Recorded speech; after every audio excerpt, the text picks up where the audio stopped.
Well, Tony, we're our first episode of our customizing of a VEPR 12 gauge that we're working on for a 3-gun competition. So one of our first steps that we've already started this, we've actually taken the gun completely apart from our gunsmith here. We're all in one location over here at Monroe, North Carolina. We have our gunsmith here, Foul Force, and we have Tony Medlin with Hillbilly Customs, and me with Custom Painted Gun Stocks. It's Tony Russian with Take Aim Training.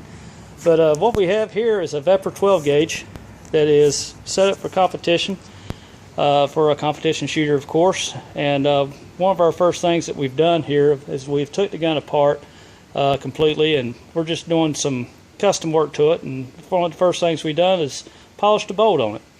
So we've actually already polished the bolt, and Tony Medlin's here with us, and he's going to explain that, how we've done that, and the outcome of it. And what we have here is a bolt out of a Sega AK-47, which is similar to the bolt in which the VEPR 12 gauge is basically an AK style 12 gauge. And this is basically what the bolt looks like. It's just a matte finish, like a painted black. It's got a lot of machine marks in it, as you see. And it's just, it's located basically on this part of the gun here. So as you can see, this one's taken apart, but the cover kind of goes like this, so the bolt's kind of exposed through this area right here. And we're actually doing Duracoat. This is the Sega. We don't have the parts out for the VEPR right now, but we're basically just doing custom colors, like neon colors and everything, for kind of like the jersey colors. This is, like I said, this is not the one, but we'll be getting to that soon.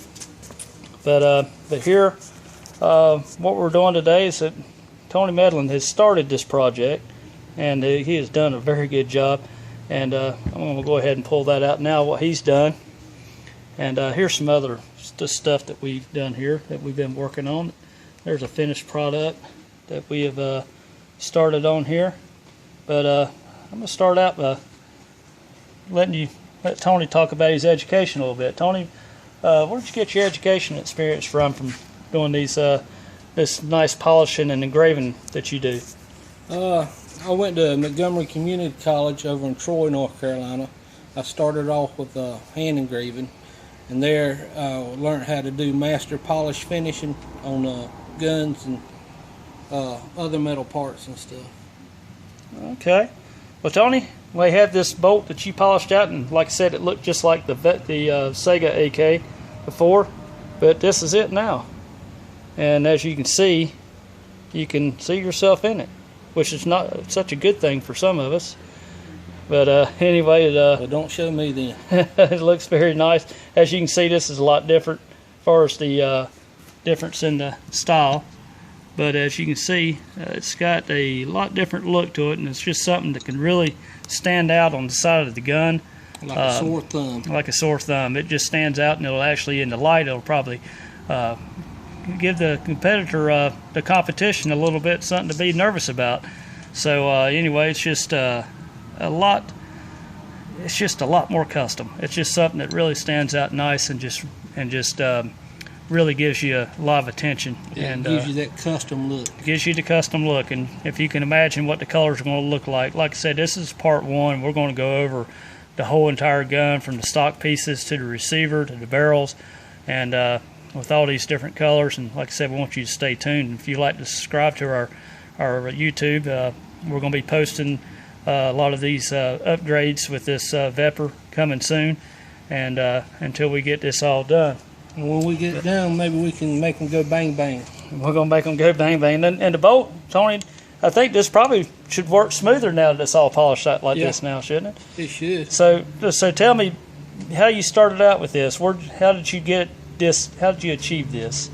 Well, when it was like this, I started off with like 180 grit sandpaper, and I took and tried to get as many tooling marks out as I could before I went up to the 220, and from there on I went up to a 2000 fine grit paper. And from there I had some sanding sponges that went up to 12,000 grit. So this here is a 12,000 mirror finish. Wow. That's neat. It's like a mirror. Yep. It looks like a mirror, and that has not been done by machine. That has all been done by hand. I had the pleasure of watching Tony do this. Well, actually, it wore me out to watch him do this.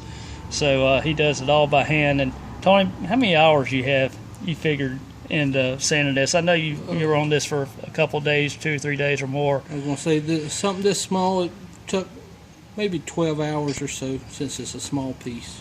Yeah, but that is something. And Tony also will polish. You know, we've done barrels, and he's done this to barrels, and he does this before he does his jewelling, which he does a very nice bolt jewelling. But this one right here, I don't think we're going to do the jewelling on this. I think we're going to keep this real shiny look to it, and after the polish, you don't really have to worry about rust or anything like that so much. It's after, because they keep the guns clean and stuff, and they'll wipe them down. Only thing, if high polished metal is fingerprints and stuff like that, acid and salt in your skin will take and bleed into the metal, and if you don't clean it right off, then that's where you get all the rust and pits and stuff. And pretty much these are the parts that's basically going to be seen as it's in the receiver. So, and like I said, this should really stand out, and with the colors around it, I believe we're going to have like didn't we say we're going to have like a lime looking color? We're going to have some carbon fiber. We're going to have some teal, some black, and some white. This gun's going to be completely all custom and one of a kind. So like I said, this is going to be a special project for a special person, and I know they're going to enjoy it. I know we're going to enjoy doing this for. But so anyway, just to look again to see what kind of before pick you get. And like I said, this is good for competition shooters. This is something that distinguishes yours from theirs, from your other competition. So it's just a lot different. And Tony does have the patience to do this. I don't have it myself, but he definitely does. And the slick bolt should make it perform a little bit faster than the regular painted bolt. See, it's definitely got its pros. So anyway, subscribe to our channel and keep a watch on this project, because this is going to be something special to us and to the shooter as well. So like I said, this is our part 1 of our customizing of our VEPR 12, and stay tuned in with us, and we're excited to see what this thing's going to look like ourselves. I mean, I'm excited myself, aren't you, Tony? Yep, I can't stand myself. So we're going to go dance. So anyway, just stay tuned and just keep watching our project. And like I said, we're excited, and we're going to make this one of a kind. This is the first one we've done, Tony. Yep. VEPR 12 gauge. So we've done a lot of handguns, like you see here, and we've done a lot of shotguns. We've done. There's some bench rest rifles, shotgun stocks, 1911s here that we have, and so we're, like I said, we're on the web at custom-painted-gunstocks.net, and we have a gallery, and we have a lot of stuff to look at on there, a lot of literature to read, and we're just now gotten into the YouTube world to explain our process some. So, and we're going to show all those processes on this VEPR, and it's like I said, this is a special project. This is also something that we both have a passion for, and we're excited about this. So anyway, just stay tuned and subscribe to our channel, and we appreciate you watching. Have a nice day.